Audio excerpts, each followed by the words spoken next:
What's up, fellow go-givers? JUJUAN View for broadcast from Detroit Metro. And what I want to share here briefly is the best business advice I've ever received in my entire life. Had a conversation with a business mentor, and we didn't have a really close relationship. And I could tell I wasn't a favorite of his. I think he knew that he wasn't a favorite of mine. But the bottom line is he had something that I wanted, which was success. And he didn't do it haphazardly. He wasn't shady about it. He got it out the dirt. And so I had to respect him, regardless of how I may have felt about him personally. He went out there and got it out the dirt. And I guess I'm imparting two lessons in one, right? Because so often, because people don't like the messenger, because people don't like the person delivering the message, they get in their fields and end up missing out on years and years and years of wisdom. It's like the most insane thing I've ever seen in my life. It's like, what do I care about how I feel about someone? What do I care about whether or not I vibrate with someone? If they have something I want, if they are better at something than I am, if they're more effective, then I am going to listen to whatever it is they have to say, because I know the difference it will make in my life. I know I will spend 3-5 years trying to figure out something someone can unlock for me in 5 minutes. It is absolutely insanity. Okay, I'm sorry.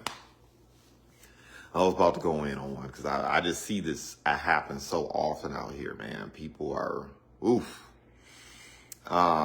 Anyway, so best advice, give it to me. So I'm sitting down with him. And mind you, like I said before, he doesn't know me that well. He doesn't know my family situation. He doesn't know any type of struggles or strife, victories, achievement. He doesn't know too much of anything. What he knows is that I am achieving on a high level, relatively speaking, everyone else around, which is why we were having a conversation in the first place. And, I had made some decisions that I thought at the time were the right decisions in terms of the direction to take my business and the direction and the philosophies and principles that I wanted to undergird my business. And, sometimes you don't know what you don't know. This person being far more advanced, he said, "You're wrong," pretty much. He said, "You're wrong." But he didn't say you were wrong. What he said straight up was, "Look, you are the problem." And I'm telling you, I was incensed. He was like, the people are not the problem. The environment's not the problem. He knew I was surrounded by a bunch of haters. He knew I was surrounded by a bunch of naysayers. A bunch of people didn't want to see me win, right? Because I was kind of still the new kid on the block at the time, and I wasn't part of any clique or crew. I mean, I just came to the industry and just did the thing, right? So nothing but envy, nothing but jealousy, nothing. Anyway, he knew all that stuff. He knew about some of the hurdles I was dealing with externally to having success. Right? He knew the environment wasn't fertile, not just because of hateration, but just the environment wasn't all that fertile in general, right? For a lot of different reasons. A lot of things needed to change. And he knew that. And he still looked me in my face and told me, "It's your fault. You are the problem." And I just, once again, I remember how incensed I was, hard as I was working.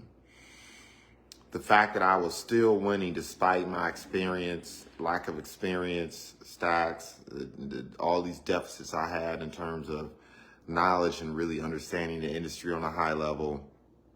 The fact that, I had the raw skills, but, they clearly weren't refined at the time, not in that particular industry.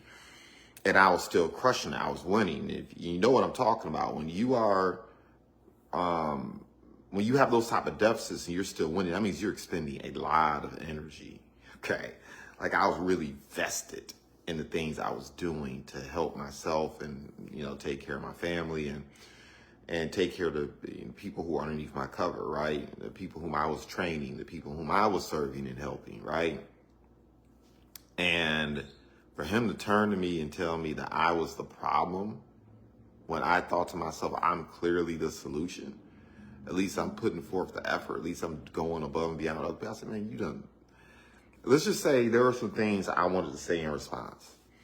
But I tell you, that's the best business advice and best life advice I've ever heard in my life.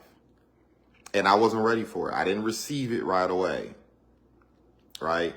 But the reason why, or I didn't grasp it. I didn't want to believe it. But at the same time, this person was so much more advanced than me. He was so much more successful than me. He obviously had transversed the landscape that I was attempting to build upon. He'd been there and done that. So I couldn't dismiss it. And particularly over the last 2-3 years, and maybe overall over the last several years, whenever things are going sideways, whenever things are not going as planned, whenever things are not going as I expect, whenever things aren't like in flow, I wake up and I remember his advice. I'm the problem. It's my fault. And it's the most empowering thing you can tell yourself. When you remove the excuses, when you take agency. Now look, there's very little we can control, but what you can control, you control, right? You control the controllables. You take agency, right? When you blame other people, when you blame conditions, when you blame things, when it's always someone else's lack of, someone's doing something to me, or lack of leadership here, this, that, and the other, you totally disempower yourself. You basically give people your power, right? But when you start out with, okay, this is my fault, I'm the problem, then it forces you to take inventory and really ask yourself, am I really doing everything that I should? Is this really the wisest decision?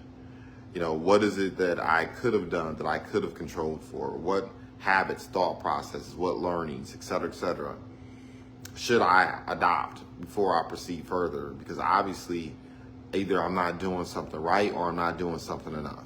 And it's the most empowering thing in the world. It brings you a sense of peace when you are not just completely and utterly paranoid about everything going on around you. And look, there's BS.com going around you. Look, if you're successful, people are plotting on you. If you're successful, people are hating on you. If you're successful, there's somebody trying to take you out. Trust me. It's human nature. You cannot get around it. I don't care how well liked you are. Somebody's taking aim at you, right? But when you can just remove that overall paranoia out of the equation, just say, look, this is what I can do, and be at peace with that, it just makes you so much more effective, so much more focused. You're so much more able. You think so much more clearly. You can see the chessboard, as opposed to playing checkers, where typically people can only see their next 2 or 3 moves, right? Look, adopt that. I wanted to pass that gift on to you. If things are not going your way, if you're not getting the results that you want, if you are not as effective as you thought or believe you are, even if there are people hating on you, even if there are people plotting on you, even if people are giving you a hard time, even if the environment isn't fertile, even if the conditions aren't necessarily right, it's still your fault. You're the problem. Now, what are you going to do about it?